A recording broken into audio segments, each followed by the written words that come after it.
የክለቦች ትልቅ የውድድር መድረክ የሆነው የአውሮፓ ሻምፒየንስ ሊግ ወሳኝ ምዕራፍ ላይ ይገኛል። የሩብ ፍጻሜ ድልድሎቹም ይፋ ሆኗል በዛሬው ዕለት ማለት ነው። በዚህ መሰረት ከ14 ዓመት በኋላ ለመጀመሪያ ጊዜ በሻምፒየንስ ሊጉ ሩብ ፍጻሜ ላይ የደረሰው ክለብ አርሰናል በሻምፒየንስ ሊጉ መጥፎ ትውስታን ከሚያስታውሷቸው የጀርመኑ ኃያል ክለብ ባየር ሙኒክ ጋር እንዲገናኙ ተደልድሏል ማለት ነው። ከዛ ውጪ ያምና የግማሽ ፍጻሜ ተፋላሚዎቹ ማንቸስተር ሲቲዎች ከስፔኑ ኃያል ክለብ ሪያል ማድሪድ ጋር ዘንድሮ በሩብ ፍጻሜው እንዲገናኙ እጣው ወጥቶላቸዋል። የ2020 የሻምፒየንስ ሊግ የፍጻሜ ተፋላሚዎቹ ፓሪስ ሰን ጀርሜን ከ5 ጊዜ የሻምፒየንስ ሊግ አሸናፊዎቹ ባርሴሎናዎች ጋር ይገናኛሉ።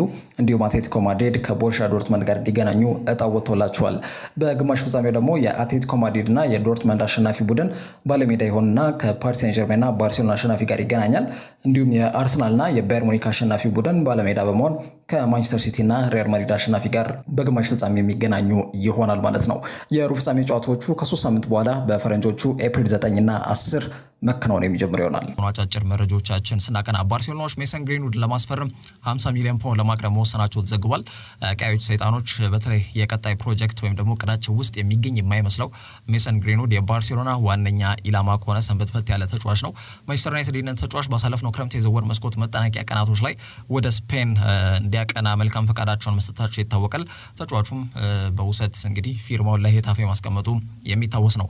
22 ዓመቱ ላይ ነው የሚገኘው። የእንግሊዛዊ በተከሰሰበት እንግዲህ ያስገድዶ መድፈር ክስ ጋር በተያያዘ ከጥር ወር ጀምሮ ማለትም ከ2022 ጥር ወር ጀምሮ ማለት ነው በዩናይትድ ማሊያ ለብሶ አልተመለከተነውም። በአጠቃላይ በተለይ ክራውን ፕሮሲኪዩሽን ሰርቪሱ የእንግሊዝ ትልቁ የፍርድ የበላይ አካል ማለት ነው ተጫዋቹን ነፃ መሆኑን ቢያሳውቅም ክለቡ ግን በተለይ ከሬፑቴሽን ወይም ደግሞ በአጠቃላይ ከክለቡ ማንነትና ካልቸር ወይም ደግሞ ከመጥፎ ገጽታ ግንባታ ጋር በተያያዘ ተጫዋቹ ምናልባት የሚፈጥረው ችግር ሊኖር ይችላል ከሚል አንጻር ስብስቡን እንዳይቀላቀል አድርገውታል። እዛም ነው በውሰት ወደ ስፔን ያቀናው ማለት ነው። የክለቡ አዲሱ እንግዲህ 1/4ኛ ድርሻ ባለቤት ሰር ጂም ራትክሊፍ ይህንን ተጫዋች ለመሸጥ እንደማይቻኮሉና አሁንም የዩናይትድ ተጫዋች ነው በማለት በተለይ መናገራቸውና ሁሌም ቢሆን ይህ ክለብ በሩ ለሜሰን ግሪንውድ ክፍት እንደሆነ የሚጠቁም አይነት ንግግር መናገራቸው የሚታወስ ነው። ታዲያ በዚህ ሳምንት መጀመሪያ ላይ ለዩናይትድ ጊዜያዊ የፉትቦል ዳይሬክተር ሆኖ እያገለገለ የሚገኘው ጆን ሞርቶ እንደሚታወቀው ዳን አሽወርድን ለማስፈረም ከፍተኛ ጥረት እያደረጉ ነው የሚገኙት። እሱ እስኪመጣ ድረስ ግን አሁን ባለው ወቅት ሁኔታ ክለቡ ያለ ቴክኒካል ዳይሬክተር ከሚጓዝ በሚል ጆን ሞርቶ እንዳለ ይታወቃል። ከባርሴሎና ቴክኒካል ዳይሬክተር ከሆነው ዴኮ ጋር የቀድሞ ተጫዋቻቸው እንደሆነ ይታወቃል። ዴኮ ፖርቹጋላዊ ተጫዋች ማለት ነው። ከዚህ የቀድሞ ተጫዋች ጋር አሁን ደግሞ በቴክኒካል ዳይሬክተርነት እየሰራ ከሚገኘው ግለሰብ ጋር በስፔን ከተማ በግሪን ጉዳይ ላይ መነጋገራቸው ተሰምቷል። ከሰሞኑም እየወጡ መረጃዎች የሚጠቁሙትም በልዩነት ይህንን ጉዳይ ነው።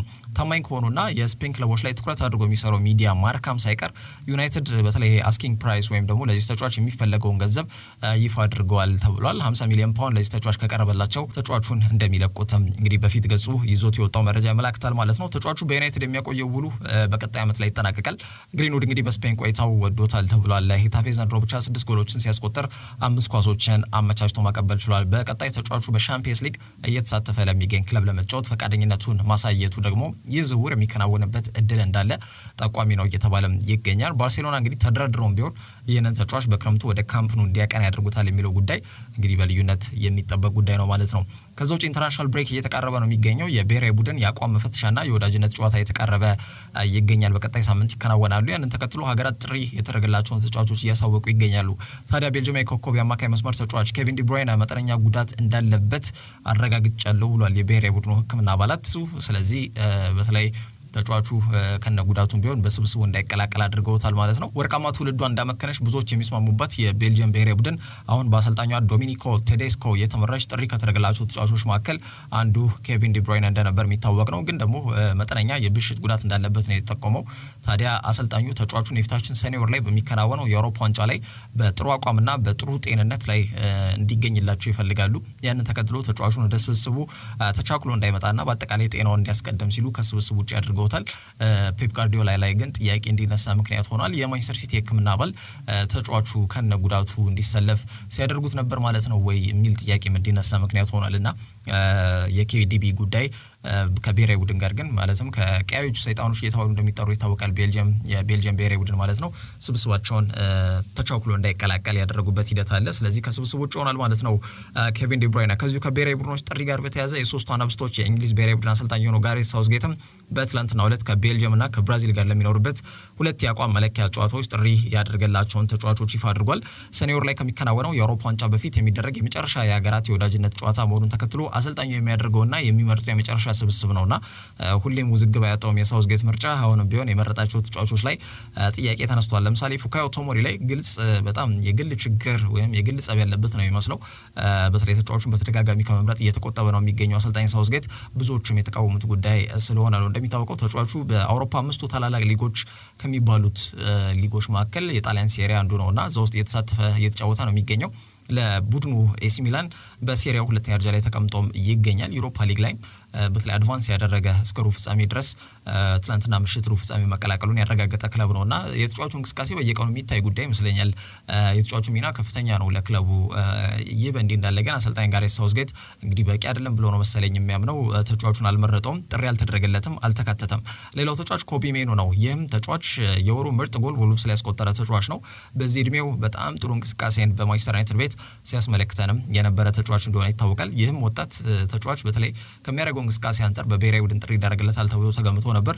ጥሪ አልቀረበለትም። ከዛ ውጪ ግን አወዛጋቢ በሆነ መልኩ አሁንም ለጆርዳን ሄንደርሰን ጥሪ ተደርጎለታል። ይህ ውዝግብን አስነስቷል። በተለይ ይህ ተጫዋች ከአምስቱ ትልቅ ከሚባሉ የአውሮፓ ሊጎች ውጪ እየተጫወተ የሚገኝ ተጫዋች ነው ጆርዳን ሄንደርሰን። ሁለተኛ እድሜውም አንጋፋና ትልቅ ከሚባሉ ተጫዋቾች መካከል አንዱ ነው። አማካኝ ቦታ ላይ ደግሞ ትኩስ ጉልበት ያላቸው ጥሩ አቋም ላይ የሚገኙ ተጫዋቾች መመረጥ እንዳለባቸው ብዙዎች ይስማማሉና አሰልጣኙ ወቅታዊ ብቃት ሳይሆን ልምድን ትኩረት ያደረገ ምርጫ ያስመስልበታል እየተባለ ይገኛል። ወቅታዊ ብቃታቸው ደግሞ በጣም አስደናቂ ለሆኑ ተጫዋቾችም ጥሪ ማድረጉ ደግሞ መመልከትም ይቻላል። ለምሳሌ በተከላካይ መስመር ላይ የኤቨርተን ጄሬድ ብራይት ዋይት ለመጀመሪያ ጊዜ ለእንግሊዝ ብሔራዊ ቡድን ጥሪ ቀርቦለታል። ከዛ ውጪ በቶተናም ቤት ጄምስ ማዲሰን ጥሩ እንቅስቃሴ እያደረገ ነው የሚገኘው፣ እሱም ጥሪ ቀርቦለታል። ፊት መስመር ላይ አይቨን ቶኒ፣ ኮል ፓልመር እንዲሁም ደግሞ ኦሌ ዋትኪንስ በጣም ጥሩ እንቅስቃሴ እያደረጉ የሚገኙ ተጫዋቾች ናቸው በየክለቦቻቸው። ስለዚህ ጥሪ ተደርጎላቸዋል ማለት ነው። የሊቨርፑል ጆ ጎሜዝም በነገራችን ላይ ከ4 ዓመት በኋላ ለብሔራዊ ቡድን ጥሪ የተደረገለት ተጫዋች ነው። ከዚህ ጎን ለጎን የቤን ዋይት ጉዳይ መነጋገሪያ ሆኗል። የ26 ዓመቱ ተጫዋች በአርሰናል እግር ኳስ ክለብ አማካኝነት ለብሔራዊ ቡድኑ መመረጥ እንደማይፈልግ ነግሮናል ሲል ሳውዝጌት መናገሩ ሌላው መነጋገሪያ ርዕስ ሆኗል። እኔ ጋር ምንም ችግር የለበትም ተጫዋቹ፣ ፍላጎቱን ግን እናከብራለን። እኛ የተጫዋቹን ግልጋሎት እንፈልግ ነበር፣ በስብስቡ ስላካተው ፈልጌ ነበር፣ ግን ደግሞ ተደውሎ ነው እንዳታካቱ ወይም ደግሞ መመረጥ አልፈልግም መካተት አልፈልግም የሚል ነገር የተነገረን። ዞሮ ዞሮ ተጫዋቹ ለብሔራዊ ቡድኑ ማቅናት እንዳልፈለገ ነው የተነገረን የሚል ነገር አንስቷል ሳውዝጌት። ለክለቡ ማለት ለብሔራዊ ቡድኑ በጣም ጠቀሜታ ይኖረዋል ተብሎ ታምኖበታል፣ ግን ደግሞ የተጫዋቹንም ውሳኔ ያከብራለሁ ሲል ሳውዝጌት ተናግሯል። ብዙዎች ግን ይህን ጉዳይ በተለይ የቤኒ ብላንኮ እያሉ የሚጠሩት በተለይ ደግሞ የአርሰናል ደጋፊዎች ማለት ነው በልዩነት ቤን ዋይት በአቋሙ ማለት ላመነበት ነገር የሚቆም ተጫዋች ነው ቤን ዋይት እና ይህ ጉዳይ በልዩነት የተጫዋቹን ኳሊቲ የሚያሳይ ነው እየተባለ ነው እየተነሳ የሚገኘው። እናስታውሳለን በ2022 ኳታር የዓለም ዋንጫ ላይ ተጫዋቹ ከምክትል አሰልጣኙ ስቲቭ ሆላንድ ጋር ግጭት ውስጥ ገብቶ በተለይ ስብስቡን ለቆ መውጣቱ ይታወቃል። የእንግሊዝ ስብስብን ማለት ነው። በዋናነት የተነሳው ጉዳይ ምንድን ነበር? ስቲቭ ሆላንድ ኳስ አያይም፣ ጨዋታዎችን አያይም። በተለይ የተጋጣሚ የአጥቂ መስመር ተጫዋች ምንድነው ክህሎቱ፣ ምንድነው ባህሪው፣ እንዴት ልትከላከሉ አስባል የሚሉ ሪፖርቶችን ተጫዋቾችን እንጠይቃለን።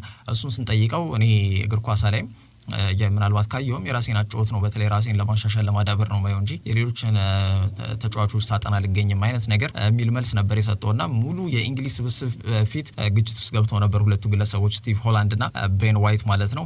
ስለዚህ ተጫዋቹ ከስብስቡ የለቀቀበት ሂደት አለ። አሰልጣኝ ጋሬት ሳውዝጌት ተጫዋቹን ጥሪ ያደርጉለታል ግን አያጫውቱትም። ይህም ሌላው ምክንያት ነው። በተለይ ቤን ዋይት ለምንድን ነው ታዲያ በተለይ በብሔራዊ ቡድን ተጠርቼ ማልሰለፍ ከሆነ ለምን እቀላቀላለሁ የሚል አንድምታም ያዘለ ይመስለኛልና ዞሮ ዞሮ የቤን ዋይት ጉዳይ ሌላው መነጋገሪያ ጉዳይ ሆኗል። ጥሪ ቀርቦለት ነበር ግን ደግሞ መካተት አልፈልግም የሚል ምላሽ ሰጥቷል። ከዛ ውጪ የማንቸስተር ዩናይትድ የፊት መስመር ተጫዋች ራስመስ ሆይላንድ ያደረገው ቃለ መጠይቅ የፖሊስ ምርመራ እንዲከፈትበት ማድረጉ ተሰምቷል። ተጫዋቹ ባሳለፍነው ወር ከማንቸስተር ዩናይትድ ጋር በተለይ ደግሞ በአጠቃላይ የደጋፊዎች ማህበር ገጽ ከሆነው ዩናይትድ ስታንድ ጋር ቆይታ ወይም ቃለ መጠይቅ አድርጎ እንደነበር ይታወቃል። ሆይላንድ የማንቸስተር ዩናይትድ የልጅነት ደጋፊ እንደሆነ ይታወቃል። ይህንንም ተከትሎ እንግዲህ ዩናይትድ ስታንድ የተሰኘውን የደጋፊዎች ሚዲያም ያው እንደ ደጋፊም ሲከታተል ነበር። በአታላንታ ቤትም እያለ ይህንን ሚዲያ ይከታተል እንደነበር ነው መረጃዎች የሚጠቁሙት። ለዛም ነው እንግዲህ 73.9 ሚሊዮን ዩሮ ወጥቶበት አታላንታን በመልቀቅ ዩናይትድን ከተቀላቀለ በኋላ እዚህ ሚዲያ ላይ ለመቅረብ የወሰነው ማለት ነው። ተጫዋቹ ታዲያ በፕሪሚየር ሊጉ ጎል ለማስቆጠር ካሳለፍነው ነሐሴ እስከ ታህሳስ ወር ወይም እስከ ቦክሲንግ ዴይ ጨዋታዎች ድረስ መጠበቅ ነበረበት። ከዛ ነው እንግዲህ በተከታታይ 6 የፕሪሚየር ሊግ ጨዋታዎች ላይ ጎል ማስቆጠር የቻለ በእድሜ ትንሹ ተጫዋች ያስባለውን እንቅስቃሴም እያደረገ ይገኛል። ከዛ በተጨማሪም የወርሃ የካቲት የወሩ ምርጥ ተጫዋች ያስባለውን እንቅስቃሴ ማድረጉ ይታወቃል። ሆይላንድ ተጫዋቹ ከዚህ ሚዲያ ጋር ባደረገው ቆይታ ላይ ግን ያን ያክል አወዛጋቢ ንግግሮችን አላደረገም። ተጫዋቹ ግን ሚዲያው በተለይ የዩናይትድ ቤት ጥሩ እንቅስቃሴ ያደረጉ የማይገኙ ተጫዋቾችን መተቸት ብቻም አይደለም እስከ መዝለፍ ድረስ ይደርሳልና ትክክለኛ የደጋፊዎችን ስሜት የሚንጸባረቅበት ሚዲያ ከመሆኑ ጋር በተያያዘ ማለት ነው። የቡድን አጋሮቹ ግን ሆይላንድ በዚህ ሚዲያ ላይ መቅረቡ ደስተኛ አላደረጋቸውም። ስማቸው ያልተገለጸ ዩናይትድ ተጫዋቾችም በተለይ ኮንፍሮንት አድርገውታል ተጫዋቹን ዩናይትድን በመተቸት ስሙን ባገነነው በዚህ ሚዲያ ላይ ለምን ቀረብክ ሲሉም እንዳፋጠጡት የዴሊ ሜል መረጃ ያመለክታል። የዚህ ሚዲያ ባለቤት እንዲሁም ሆስት ወይም ዋና አዘጋጁ ማርክ ጎልድብሪጅ የተባለው ግለሰብ እንደሆነ ይታወቃል። ከሌሎች ዩናይትድ ደጋፊዎች ዛቻና ማስፈራሪያም ደርሶታል ነው የተባለ የሚገኘው። ጎልድብሪጅ ኦልትራፎርድ ድረሽ ካልክ እኔን አያርገኝ የሚሉም ግለሰቦች በስፋት በማህበራዊ ሚዲያ ላይ ሀሳባቸውን ሰንዝሯል እየተባለ ነው የሚገኘው። ስቱዲዮም የሚገኝበት ቦታን እያጣሩ ይገኛሉ የሚሉ መረጃዎች መጋራታቸውን ተከትሎ ፖሊስ በስፍራው እንዲጠራ ምክንያት ሆኗል። እንግዲህ ሆይላንድንም ለቃለ መጠይቅ ወይም ደግሞ ጉዳዩን ለማጣራት ፖሊስ ሆይላንድን እንደሚፈልገው እንዲሁ የተገለጸበት ሂደት አለ ማለት ነው። የሆይላንድ ከዩናይትድ ስታንድ ጋር ባደረገው ቃለ ምልልስ እንግዲህ ቁጣን ጭሯል። ይባስ ብሎ ፖሊስ ኪጣራ ድረስ ያደረሰም ጉዳይ እንደሆነ መመልከት ይቻላል። ይህ ዩናይትድ ስታንድ የተባለው ሚዲያ በክለቡ በትልቁ እይታን ከሚያገኙ የደጋፊዎች ቻናሎች መካከል በዋናነት ይነሳል። ዩቲዩብ ላይ ከ1.8 ሚሊዮን በላይ ሰብስክራይበሮችና በቀድሞ ስሙ ትዊተር ወይም በአሁን ስሙ ደግሞ ኤክስ ማለት ነው ከ2 ሚሊዮን በላይ ተከታዮች አሉትና አብዛኛው ጊዜ የክለቡን ደካማ ጎንና ክፍተት ነክሶ በትልቁ የሚያነሳ ሚዲያ መሆኑ በብዙ የዘንድ ቅሬታ እንዲያቀርቡበት ምክንያት ሆኗል ማለት ነው። ከዛ ውጪ ቤን ዋይት በአርሰናል ቤት የሚያቆየውን ተጨማሪ ውል ፈርሟል። 26 ዓመት ላይ ነው የሚገኘው የእንግሊዛዊ የአርሰናል የቀይ መስመር ተመላላሽ ስፍራ ተጫዋች ቤንጃሚን ዋይት ማለት ነው። ውሉን እስከ 2028 ማለትም ለተጨማሪ 4 ዓመት ውሉን አራዝሟል። በውሉ ላይ በነገራችን ላይ እስከ 2029 በክለቡ መልካም ፈቃድም ሊራዘም የሚችል ውል ነው የተፈራረመው። ለረጅም ጊዜ በኤምሬትስ የሚያቆየውን ውል ነው የፈረመው። ዊሊያም ሳሊባና ጋብሪኤል ማጋሌሽ እስከ 2027 ውላቸውን ማራዘማቸው ይታወቃል። ቁልፍ የሚባሉ ተጫዋቾቻቸው ማርቲን ኦዴጋርድ፣ ቡካዮ ሳካ፣ ጋብሪኤል ማርቲኔሊ፣ ዴክላን ራይስ ያው እስከ 2029 የፈረመ ተጫዋች እንደሆነ ይታወቃልና አርሰናል የወደፊት ጉዟቸው ላይ ትልቅ ሚናና ዋስትናንም እያገኙ ይገኛሉ ተብሎ ሊነሳ ይችላል። ቤን ዋይት ብዙዎች በየጨዋታው በሚያደርጋቸው ጨዋታዎች 9 ከ10 የሚሰጠውን እንቅስቃሴ የሚያደርግ ተጫዋች ነው። በልዩነት ደግሞ ወጥነት ያለው እንቅስቃሴ የቤን ዋይት መለያዎች እንደሆኑ ብዙዎች ይስማሙበታል። ዋይት ፊርማውን ካስቀመጠ በኋላ 3 ጊዜ በውሰት ወደ ተለያዩ ክለቦች አቅንቻለሁ፣ ተረጋግቼ ግን አንድ ክለብ መቆየት እንዳለብኝና ምቾት የተሰማኝ እዚህ ክለብ ውስጥ ነው። እንደነ ማርቲን ኦዴጋርድ እንደነ ቡካዮ ሳካ አይነት የቡድን አጋሮችም ረዘም ላለ ጊዜ ውላቸውን ማራዘማቸው እኔ ሙሌን እንዳራዝም የራሱን ሚና ተጫውቷል ሲል ተደምጧል። መጠነኛ የጉልበት ጉዳት በተለይ አጋጥሞት ነበር ቤን ዋይት ባሳለፍነው የውድድር ዘመን መጠናቀቂያ ላይ። ቢሆንም ግን በየሳምንቱ በቋሚ ያስተላልፍ ላይ አናጣውም።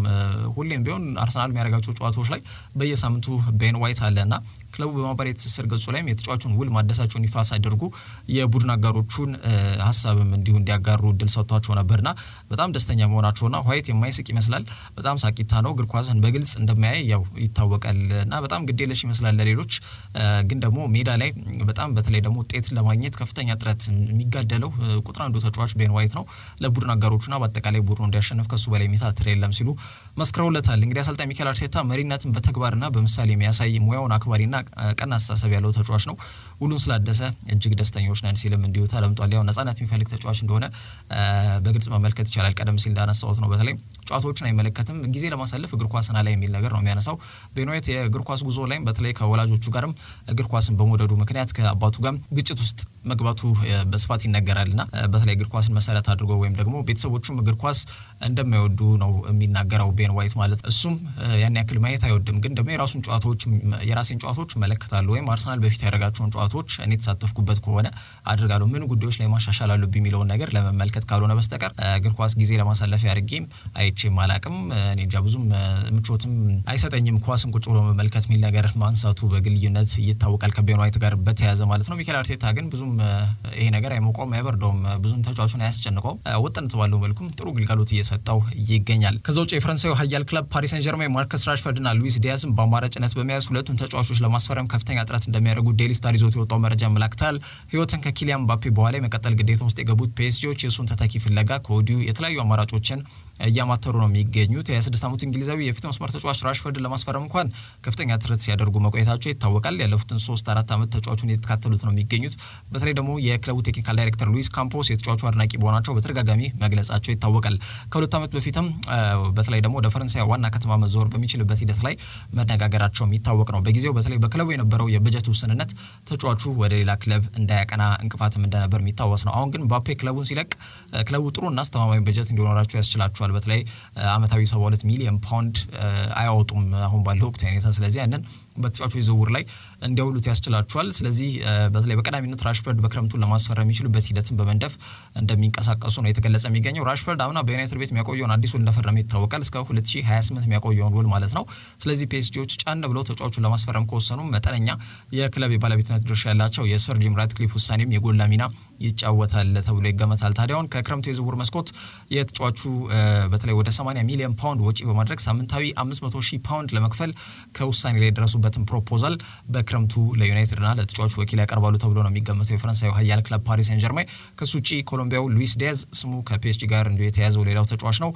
በተለይ በአማራጭነት የተከታተሉት እንደሚገኙ ነው የተገለጸ የሚገኘው። ዲያዝ በጣም ስታሚ ነው ወይም ደግሞ በጣም ትንፋሽ ያለው ተጫዋች ነው። ሙሉ 90 ደቂቃ ረፍት አልባ እንቅስቃሴ በማድረግ በፕሪሚየር ሊጉ ምርጥ 3 ከሚባሉ ተጫዋቾች መካከል አንዱ ነው። ዘንድሮ ባደረጋቸው 27 ጨዋታዎች 6 ጎሎችን ለመርሳይዱ ክለብ ማስቆጠር ችሏል። እስከ 2027 በአንፊልድ የሚያቆይ ውል አለው ይህ ኮሎምቢያዊ የፊት መስመር ተጫዋች ማለት ነው። በቀላሉ ውሉን አፍርሶ ግን ወደ ፈረንሳዩ ክለብ ያመራል ተብሎ አይገመትም። እንደሚታወቀው የማይክል ኤድዋርድስ ወደ ክለቡ መመለስ የመርሳይድ ክለብ ውስጥ የሚገኙ ቁልፍ ተጫዋቾች ውላቸውን እንዲያድሱና በክለቡ እንዲቆዩ የማሳመን ክህሎቱን ተጠቅሞ ዲያዝን እንዲቆይ ያደርጓል ነው ተብሎ ነው የሚገመተው። በክረምቱ ግን ፒኤስጂ ራሽፎርድን ለማስፈረም ዋና ትኩረታቸው ይሆናል። ከፍተኛ ጥረት የሚያደርጋሉ የሚለው ጉዳይ ነው በስፋት ዴይሊ ስታር ይዞት የወጣው መረጃ የሚያመላክተው ማለት ነው። ይሳካል የሚለው ጉዳይ በልዩነት አጓጊና ተጠባቂ ከሆኑ ጉዳዮች መካከል በዋና የዩሮፓ ሊግ እንዲሁም ደግሞ የኮንፈረንስ ሊግ የክለቦች ሁለተኛ እርከን የሚሰጣቸውና ሶስተኛ እርከን ወይም ደግሞ ደረጃ የሚሰጣቸው ውድድሮች እንደሆኑ ይታወቃሉ። ቤኔፊካ 1-0 ነጥብ በውጤት ከሜዳው ውጪ ወደ ስኮትላንድ ተጉዞ ማለት ነው ማሸነፍ ችሏል በራፋ ሲልቫ ብቸኛ ግብ። ይህ ማለት በድምር ውጤት 3-2 በሆነ ውጤት እንዲያሸንፍ ምክንያት ሆኗል። ቀጣዩን ዙር ተቀላቅሏል ማለት ነው። ኤሲ ሚላን እንዲሁ ከሜዳው ውጪ ስላቪያ ፕራግን 3-1 በሆነ ውጤት ማሸነፍ ችሏል በድምር ውጤት 7-3 ማለት ነውና ቀጣዩን ዙር የተቀላቀሉበት ሂደት አለ ማለት ነው። ክሪስቲያን ፒሊሲች እዚህ ጨዋታ ላይ አንድ ግብ አስቆጥሯል። ይህ ማለት በተከታታይ ሶስተኛው ጨዋታ ጎል ሲያስቆጥር ማለት ነውና ፒሊሲች በጣሊያን በተለይ ኑሮም እንዲሁም ደግሞ ሜዳ ላይ እንቅስቃሴዎቹም ጥሩ እንደሆኑና እንደተስማማው መመልከት ይቻላል። ቪላሪያል በሜዳው ኦሎምፒክ ደ ማርሴይን 3-1 በሆነ ውጤት ማሸነፍ ቢችሉም ቀጣዩን ዙር ለማለፍ ግን በቂ አልነበረም። ማርሴይ በድምር ውጤት 5-3 በሆነ ውጤት በማሸነፍ ቀጣዩን ዙር ተቀላቅሏል ማለት ነው። ከዛ ውጪ የእንግሊዙ ተወካይ የምስራቅ ለንደኑ ክለብ ዌስትሃም አምና የኮንፈረንስ ሊግ አሸናፊ ቡድን ነው። ዘንድሮ ደግሞ በኤሮፓ ሊግ ላይ እየተሳተፈ ይገኛል። እንደሚታወቀው ከ3 ሳምንት በፊት ወደ ጀርመን አቅንቶ በፍራይበርግ 1-0 ነጥብ በውጤት ሽንፈት ማስተናገዱ የሚታወቅ ነው። ትናንትና 5-0 በሆነ ሰፊ ውጤት ማሸነፍ ችሏል። ሉካስ ፓኬታ፣ ጀሬድ ባውን፣ አሮን ክሬስዌል እንዲሁም ደግሞ መሐመድ ኩዱስ 2 ግቦችን 77ኛውና 85ኛው ደቂቃ ላይ በማስቆጠር በድምር ውጤት 5-1 በሆነ ሰፊ ውጤት ማሸነፍ ችሏል። የኩዱስ ሴሌብሬሽን ወይም ደግሞ የደስታ አገላለጽ ግን ሁሌም ቢሆንም ሌላው በጨዋታው ላይ ለየት ያለ ጉዳይ እንደሆነ መመልከት ይቻላል። በተደጋጋሚ ተጫዋቹ ይሄ በተለይ ማስታወቂያ ቦርዶቹ ወይም ደግሞ ከጎሉ ጀርባ ባሉ የማስታወቂያ ሰሌዳ የሚሄድበት ቦታ ላይ በተለይ የተቀመጠ እንደሚተክዝ ወይም ደግሞ ጨዋታው እንደሚመለከት ሰው ራሱ እንደ ደጋፊ የሚያይበት አይነት መንገድ እንደዛ አይነት የደስታ አገላለጾች እንደሚጠቀም ይታወቃል። ትላንትና ደግሞ በተለይ ስቲዋርዶች የሚቀመጡበት ወይም ደግሞ የስቴዲየም ጥበቆች ደጋፊዎች ወደ ሜዳ እንዳይገቡ የሚከላከሉ ጠባቂዎች ማለት ናቸው ስቲዋርዶች የሚቀመጡበት ኩርኒስ የምትመስል ነገር ላይ ቁጭ ብሎ በተለይ በድጋሚ ሲተክዝ የሚያሳይ አይነት የደስታ አገላለጽ ነው የተጠቀመው። የቡድን አጋሮቹ መጥተው በተለይ እንደነ ቭላዲሚር ኮፋል አይነት ተጫዋቾችና ሚሼል አንቶኒዮ የመሳሰሉ ተጫዋቾች ጫማውንም ሊወለውሉለት ጥረት ሲያደርጉ ነበርና ለየት ያለ የደስታ አገላለጽ ተጠቅሟል። የጋና ኢንተርናሽናል የአጥቂ መስመር ተጫዋች መሐመድ ኩዱስ ዞሮ ዌስትሃም በሰፊ የጎል ልዩነት በማሸነፍ ሩብ ፍጻሜ የተቀላቀሉ ክለብ መሆናቸው ተረጋግጧል። አታላንታ ሌላው ቀጣዩን ዙር የተቀላቀለ ቡድን ሆኗል። ስፖርቲንግ ሊዝበን ትናንትና በሜዳው ቤርጋሞ አስተናግዶ ነበር። የጃምፒየሮ ጋስፔሪኒ ቡድን 2-1 በሆነ ውጤት ማሸነፍ ችሏል። በድምር ውጤት 3-2 ማለት ነው። ስለዚህ ሩብ ፍጻሜውን የተቀላቀለ ቡድን ሆኗል። ባየር ሌቨርኩሰን ከካራባዥ ለየት ባለመልኩ መነሳት ያለበት ጨዋታ ይመስለኛል። ምክንያቱም ባየር ሌቨርኩሰን ምናልባትም የ2004ቱን ኢንቪንሲብልስ የአርሰናልን ብቸኛ ወርቃማ ታሪክ ምናልባት ሊጋራ የሚችልበት ሂደት እንዳለ ነው እየተገመተ የሚገኘው። አጓጓዙ እንደዛ ነው የሚመስለውና ይህ ክለብ እስካሁን ድረስ ፈተና ያላስተናገደ ክለብ እንደሆነ ይታወቃል። ትናንትና ያ ነገር ሊሻር የሚችልበት ሂደት የካራባዥ የተባለው ክለብ የዚያ የአዘርባይጃን ተወካይ ክለብ እንደሆነ ይታወቃል። ከ3 ሳምንት በፊት በሜዳው 2-2 በሆነ ውጤት ጨዋታቸውን አጠናቀው መምጣታቸው ይታወቃል። ታዲያ ትላንትና ሌቨርኩሰን በሜዳው ቢያሪና ላይ ነበር ጨዋታውን ያከናወነውና በቀላሉ ይህን ጨዋታ በደጋፊዎቹም ድባብ ታግዞ የዣቪ አሎንሶ ቡድን አሸንፎ ያልፋል ተብሎ ተገምቶ ነበር። ግን እስከ 92ኛው ደቂቃ ድረስ 2-1 በሆነ ውጤት እየተመሩ ነበር። ለዛውም በተለይ ኤልቪን ጃፋር ጉሌቭ የተባለው ተጫዋች 62ኛው ደቂቃ ላይ በቪአር ቀይ ካርድ ተመልክቶ ከሜዳ ከወጣ በኋላ 67ኛው ደቂቃ ላይ በጁኒንሆ በተባለ ተጫዋች ጎል አስቆጥረው ነው። በ10 ተጫዋች እየተጫወቱ ጎል ያስቆጠረ ክለብ ነበር ካራባጅ 2-1 በሆነ ውጤት እየመራቸው ነበር። እንግዲህ 4-3 በሆነ ድምር ውጤት ማለት ነውና እስከ 92ኛው ደቂቃ ድረስ በዛ መልኩ ቀጥሎ ነበር። ፓትሪክ ሺክ የተጫዋች ግን ልዩነት ፈጣሪ ሆኗል። በትላንትናው ጨዋታ በልዩነት 2 ጎሎችን ማስቆጠር ችሏል። ፓትሪክ ሺክ 92ኛውና 98ኛው ደቂቃ ላይ በማስቆጠር ለባየር ሌቨርኩሰን እንግዲህ ክለቡን ታድጓል ነው ሊባል የሚችለው ማለት ነው። ሁሌም ቢሆን በእግር ኳስ 90 ደቂቃ ራሱ በቂ አይደለም። በተጨማሪ በሽርፍራፊ ሰከንዶችን ብዙ ታምሮችም የሚመጡበት አይነት የስፖርት አይነት ነው እግር ኳስና ካራባጅ አሳዛኝ ተሸናፊ ነው የሆኑት። ትላንትና 5-4 በሆነ ድምር ውጤት ባየር ሌቨርኩሰን በማሸነፍ ቀጣዩን ዙር የተቀላቀሉበት ሂደት እንዳለ መመልከት ይቻላል ማለት ነው። የዣቪ አሎንሶ በተለይ ደግሞ በአጠቃላይ በዚህ ክለብ ውስጥ እስካሁን ድረስ ሽንፈት የሚባል ነገር በሁሉም የውድድር ዘመን ላይ በሁሉም የውድድር አይነቶች ላይ በዲኤፍቢ ፖካል፣ በዩሮፓ ሊግ፣ በጀርመን ቡንደስሊጋ ሽንፈት የሚባል ነገር ሳይቀምስ እየተጓዘ የሚገኝ ክለብ ከመሆኑ ጋር በተያያዘ ነው የ2004ቱን ብቸኛዋን የዛን የ49 ጨዋታ ያለመሸነፍ ሪካርድ 28 ጨዋታ አሸንፎ 12 ጨዋታቸው የወጣው የዛ በጣም ወርቃማው የአርሰን ቬንገር በተለይ በድጋሚ እንመለከተዋለን ተብሎ የማይገመት አይነት ብቸኛ ታሪክን የያዘውን ክለብ ታሪክ ሊጋሩ ይችላሉ ተብሎ ነው የሚገመተው። ባየር ሌቨርኩሰኖች ትላንትና ያሳኩትን ድል ከግምት ውስጥ በመክተት ማለት ነው። ከዛ ውጪ ብራይተን ከሮማ ያደረጉት መርሃ ግብር ተጠባቂ መርሃ ግብር ነበር። በተለይ ከ3 ሳምንት በፊት ሮማ 4 ጎሎችን ሲያስቆጥር ድረስ ማለት ነው። ከዛ በኋላ ግን በተለይ ትላንትናው ጨዋታ ያው ድባቡ እንዲሁም ደግሞ ግምቱም እንዲቀዘቅዝ ምክንያት ሆኗል። ምክንያቱም ታምር ይጠይቃል እንጂ በተለይ የሮማ መረብ ላይ ከ4 ግቦች በላይ ያስቆጥረው ብራይተን ቀጣዩን ዙር ይቀላቀላሉ ተብሎ ስላልተገመተ ማለት ነው። ዳኒ ዌልቤክ ብቸኛውን ግብ ያስቆጠረ ተጫዋች ነው። 1-0 ነጥብ ውጤት ብራይተን በማሸነፍ ቀጣዩን ዙር መቀላቀል ግን አልቻሉም። ያው 4-1 በሆነ ድምር ውጤት ሽንፈትን ማስተናገዳቸውን ተከትሎ ማለት ነው። ቢሆንም ግን የሮቤርቶ ዲዘርቢ ቡድን መደነቅ ያለበት ይመስለኛል። የሳቢሶቹ እንግዲህ በእግር ኳስ ታሪክ ዘመናቸው በአጠቃላይ በአውሮፓ እግር ኳሱን ተጫውተው ወይም የመጫወት እድልን አላገኙም ነበር። ይህ አሰልጣኝ ግን ከአሰልጣኝ ግራም ፖተር በኋላ ቡድኑን ከተረከበ በኋላ ይህንን ታሪክ ማሳካት ችሏልና በትልቁ መድረክ ላይ እንደ ኤክስፒሪየንስ ወይም ደግሞ ልምድም የሌለው ቡድን ከመሆኑ አንጻር እዚህ ደረጃ ላይ መድረሳቸው ትልቅ ነገር ነው። በቀጣይ ምናልባት ጠንክረው የሚመጡና መስፈርቱን የሚያሟላ አይነት ክህሎት ያላቸውንም ተጫዋቾች በመያዝ በዚህ ውድድር ላይ በንቃት ይሳተፋሉ ተብሎ ይገመታል። ከብራይተን ኤንድ ሆቭ አልቢዮን ጋር በተያያዘ ማለት ነው። ሌላው ጨዋታ ሊቨርፑል ከስፓርታክ ብራጋ ያደረጉት መርሃ ግብር ነው። ይህ መርሃ ግብር ሊቨርፑል ርህራሄ በሌለበት መልኩ 6-1 በሆነ ሰፊ ውጤት ማሸነፍ ችሏል። ከ3 ሳምንት በፊት ወደ ቼክ አቅንቶ 5-1 በሆነ ሰፊ ውጤት ማሸነፍ መቻሉ ይታወቃል። ትላንትና ደግሞ 6 ግማሽ ደርዘን ግብ አስቆጥሮ በድምር ውጤት 11-2 በማሸነፍ ቀጣዩን ዙር ዘንጦ የተቀላቀለ ቡድን መሆኑን አረጋግጧል። ሊቨርፑል ዳርዊን ኑኔዝ፣ ቦቢ ክላርክ፣ መሐመድ ሳላህ፣ ኮዲ ጋክፖ 2 ጎሎችን እንዲሁም ዶሚኒክ ሶቦስላይ ቀሪዋን 1 ግብ ያስቆጠረ ተጫዋች ነው። መሐመድ ሳላህ በቋሚነት የተሰለፈበት መርሃ ግብር ነበር። በአጠቃላይ ሊቨርፑል የሚገርመው ነገር በመጀመሪያው አጋማሽ ነበር 4-1 በሆነ ሰፊ ውጤት በመምራት ኦልሞስት ጨዋታውን እንደገደሉት ያረጋገጡት ማለት ነው። ቢሆንም ግን በተለይ ከ55ኛው ደቂቃ በኋላ ቨርጂል ቫን ዳይክን 66ኛው ደቂቃ ላይ ቀይሮ ያስገቡበት ሂደት አለ፣ ግልጽ ባልሆነ ምክንያት ማለት ነው። እና ቋሚ ተሰላፊዎቻቸውን እረፍት ይሰጣሉ ተብሎ ነበር የተገመተው። እንደሚታወቀው ደግሞ የፊታችን እሁድ በጣም ተጠባቂ የኤፍኤ ካፕ ሩብ ፍጻሜ ጨዋታ ይጠብቃቸዋል። ወደ ኦልድ ትራፎርድ አቅንተው ከማንቸስተር ዩናይትድ ጋር የሚያደርጉት ጨዋታ በልዩነት ይጠበቃልና ምናልባት ተጫዋቾቻቸውን እረፍት ይሰጣሉ የተባሉት ክሎፕ የቀየሩም ሲያስገቧቸው ትላንትና በልዩነት ለመነጋገሪያ ጉዳይ የሆነ ርዕስ ሆኗል ማለት ነው ለመገናኛ ብዙኃን። ዞሮ ግን 11-2 በሆነ ሰፊ ውጤት ሊቨርፑል በማሸነፍ ቀጣዩን ዙር የተቀላቀሉበት ሂደት አለ። ስለዚህ ሊቨርፑል፣ ሮማ፣ ባየር ሌቨርኩሰን፣ አታላንታ፣ ዌስትሃም፣ ማርሴይ፣ ኤሲ ሚላን እንዲሁም ደግሞ ቤኔፊካ ሩብ ፍጻሜውን የተቀላቀሉ ክለቦች መሆናቸው ተረጋግጧል። እርስ በርሳቸው ደግሞ ማን ከማን ይገናኛል የሚለውን ነገር የአውሮፓ እግር ኳስ አወዳዳሪ አካል ወይም ደግሞ ዩኤፋ ስዊዘርላንድ በሚገኘው መቀመጫው ኒዮን ከተማ ላይ በይፋ ያሳውቃል ማለት ነው። ከዛ ውጪ የክለቦች ሶስተኛ እርከን የሚሰጠው የኮንፈረንስ ሊግ ላይም እንዲሁ ዩኒየን ሴንት ጌሊዮስ፣ ፊዮሬንቲና፣ ፓውክ፣ ቪክቶሪያ ፕሌዘን፣ አስቶን ቪላ፣ ክለብ ብሩዥ፣ ሊል እና ኦሎምፒያኮስ ቀጣዩን ዙር መቀላቀላቸውን አረጋግጧል። በልዩነት ማንሳት ካለብን ምናልባት የማካቢ ቴልአቪቭ እና የኦሎምፒያኮስ ጨዋታን ለመመልከት ያክል ይህ ጨዋታ ከ3 ሳምንት በፊት በግሪኩ ክለብ ኦሎምፒያኮስ ሜዳ ላይ ሲከናወን ማካቢ ቴልአቪቭ ከሜዳው ውጪ ወደ ግሪክ ተጉዞ ማለት ነው 4-1 በሆነ ውጤት ማሸነፍ ችሎ ነበር። ትላንትና በሜዳው ነበር ጨዋታውን ያከናወነው፣ በቲሲኤስ አሪና ላይ ነበር ጨዋታው የተከናወነው። ኦሎምፒያኮስ ደግሞ የሜዳው በተለይ በሜዳው አይናፋር የነበረ ክለብ ይመስል ነበርና ከሜዳው ውጪ 6 ጎሎችን አስቆጥሮ 6-1 በሆነ ሰፊ ውጤት ማሸነፍ ችሏል። በድምር ውጤት እንግዲህ 7-5 በሆነ ውጤት ማሸነፍ ነው የግሪኩ ክለብ ኦሎምፒያኮስ ቀጣዩን ዙር የተቀላቀለው ማለት ነው። በልዩነት ተጠቃሽ የነበረ መርሃ ግብር ነበር። እስከ 120 ደቂቃ ድረስም የዘለቀ ጨዋታ እንደነበረ መመልከት ይቻላል ማለት ነው። እነዚህ 8 ክለቦች ማለትም ኦሎምፒያኮስ፣ ሊል፣ ክለብ ብሩዥ፣ አስቶን ቪላ፣ ቪክቶሪያ ፔዘን፣ ፓኦክ፣ ፊዮሬንቲና እና ፌነርባቼ ቀጣዩን ዙር የተቀላቀሉ ክለቦች መሆናቸው ተረጋግጧል ከዩሮፓ ኮንፈረንስ ሊግ ጋር። ለዛሬ ያዝላችሁ ስፖርት መረጃዎች እነዚህ ይመስላሉ። በያላችሁበት ጥሩ ጊዜ